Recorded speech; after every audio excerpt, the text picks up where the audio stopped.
En este espacio de hoy de Trinando con los pájaros, no se vayan a asustar, no le puse nada de fondo para que no, bueno, no le puse imágenes, pero sí vamos a poner un fondo musical acorde con el tema que vamos a tratar hoy y tiene que ver con las brujas y los espíritus. Se extrañarán que yo esté hablando de esto, pero ya van a entender por qué. Ya yo había contado de manera superficial el suceso que me tocó vivir, presenciarlo, pero no me había animado como a subir un video tratando ese tema por las precauciones, porque de pronto no me iban a creer. Pero sí, entonces viendo en YouTube la historia que narró un periodista reconocido acerca de una bruja denominada la bruja más famosa del mundo, y reside en Colombia, o residía, no tengo claro si todavía vive. Pero esa historia que el tipo contó, que le tocó a él cubrir todos esos momentos, todas esas historias que ella le contó, para vivirla en carne propia, porque él decía, afirmaba que él era un hombre práctico por principios, pero él era un hombre materialista, existencialista, que solamente creía en lo que veía en la superficie, en el espacio, y que no le pasaba por la cabeza que hubieran tantos misterios y que el ser humano manejara tanta profundidad en cuanto a lo desconocido. Y habla de esa bruja famosa a quien iban a solicitar los grandes políticos, hasta expresidentes, los grandes cantantes, los famosos cantantes. Y entonces me heló la sangre todas esas historias que contó con una verosimilidad que dan ganas, como de pronto uno que te le erizan los pelos.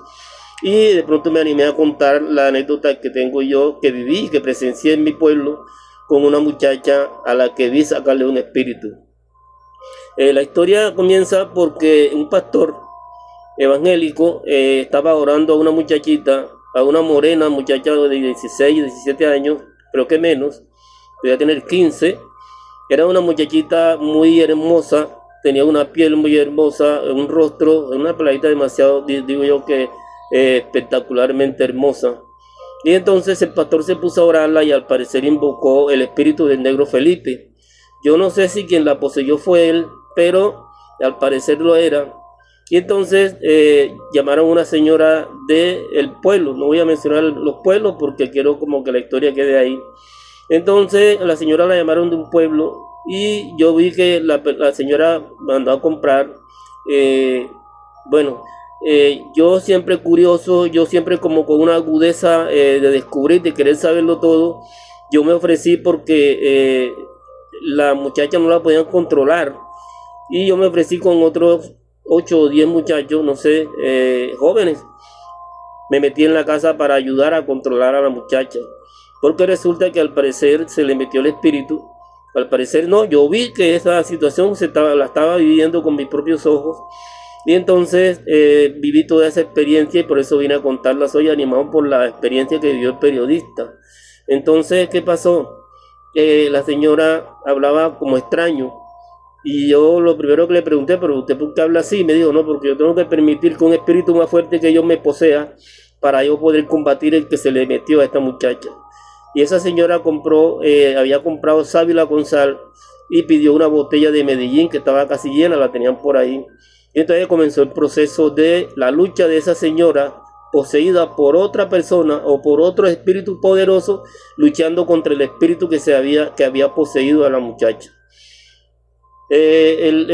Nosotros ayudamos porque la muchacha tiene una fuerza que era incomprensible. Nosotros no entendíamos por qué esa muchachita tan frágil tenía que tener tanta fuerza. Y la muchacha no hablaba como mujer, sino como un hombre, un campesino de esos fuertes, campesino con ese lenguaje fuerte así de monte. Y yo no le veía como que esa expresión infantil en el rostro, sino como un carácter fuerte, como una actitud de prepotencia. Y entonces la señora comenzó a darle Medellín y él pedía cerveza. No, sinvergüenza, dame cerveza, miserable.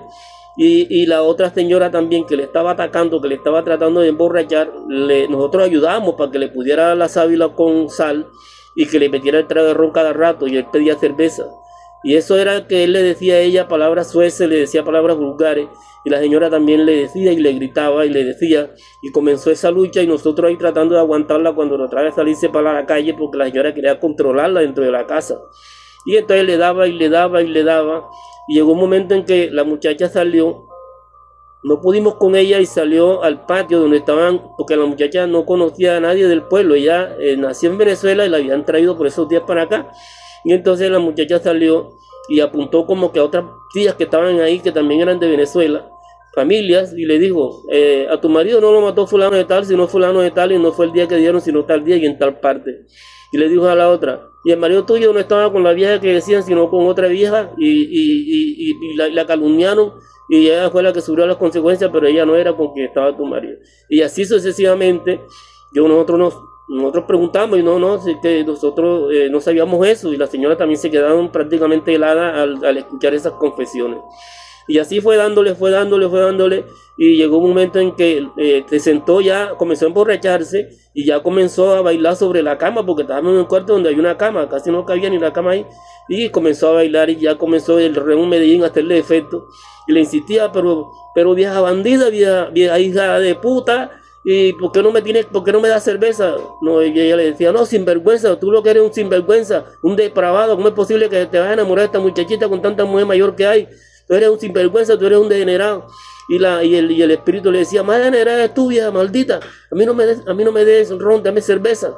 Y eso era una lucha titánica que había entre esas dos personas, y nosotros ahí luchando, y de pronto llegó y se sentó en el centro de la cama, ya como borracho, ya como perdiendo como que el control, la autonomía. Entonces comenzó a decirnos cosas. Entonces le dijo al uno allá, le dijo, tu amigo, aparentemente es tu amigo, pero te la está haciendo con la novia tuya y tal. Y a ti, tu mamá tiene un problema contigo, que tú prácticamente no le quieres obedecer, y que tiene un problema. Y así comenzó a cada uno de nosotros apuntándonos con el dedo, diciéndonos todo lo que nos estaba pasando. Cuando llegaban de mí, yo me sorprendí porque me miró hacia los ojos, yo me asusté, me pararon los pelos y me dijo, a ti, tú tienes un problema que tú tienes cara de buena gente, pero tú tienes problemas de gente que no gusta de ti, de gente que te quiere hacer daño, simplemente porque tú eres así, porque tú eres popular y porque de pronto y hay gente que no le gusta a la gente así. Pero ¿por qué? Explícame, quiero saber, ¿y quién es? No, ya está ahí, te cuento eso. Y así sucesivamente fue diciéndole a los demás compañeros amigos que estaban ahí de lucha. Y al final de cuentas, ya cuando no podía más con la borrachera, porque ya se tambaleaba y ya fue perdiendo el control. O sea, ya no tenía la autonomía del principio de fortaleza y de rabia, sino que la borrachera lo fue debilitando. Y de pronto comenzó a vomitar. Y comenzó a vomitar ese poco de Sábila González y el ron Medellín. Y entonces ya cuando de pronto la muchacha comienza a espabilar y nos miraba a nosotros, ¿y ustedes quiénes son? ¿Qué hacen aquí? Y yo me quedé sorprendido porque prácticamente recuperó el rostro, recuperó la ternura que tenía la niña y perdió el carácter ese fuerte que tenía como de tensión, del rostro ese del campesino rústico ese que la dominaba, que la poseía.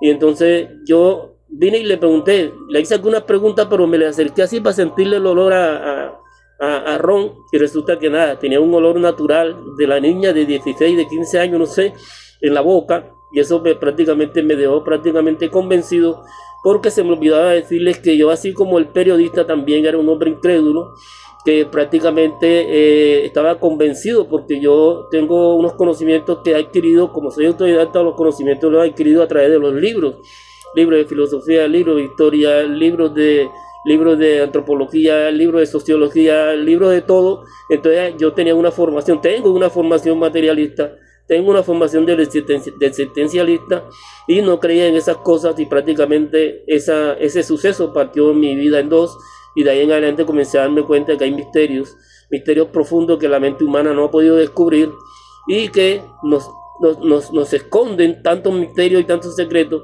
que prácticamente nosotros estamos en cierne en el descubrimiento del proceso humano, en el descubrimiento de la complejidad humana y de los casos esotéricos y misteriosos que nos rodean, y que prácticamente nos mantiene en un estado de ignorancia, diría yo, en ese sentido, porque no sabemos cuántas cosas más vamos a descubrir más adelante. Bueno, ese era el suceso que quería compartir con ustedes hoy. y espero que me crean, porque la verdad es que yo no tenía ningún inconveniente emocional ni mental para estar viendo esas cosas, y estaba seguro que la estaba viendo ahí con mis propios ojos. Entonces muchas gracias por escucharme, y ahí seguimos subiendo más videos para ir compartiendo más experiencias. Muchas gracias a todos.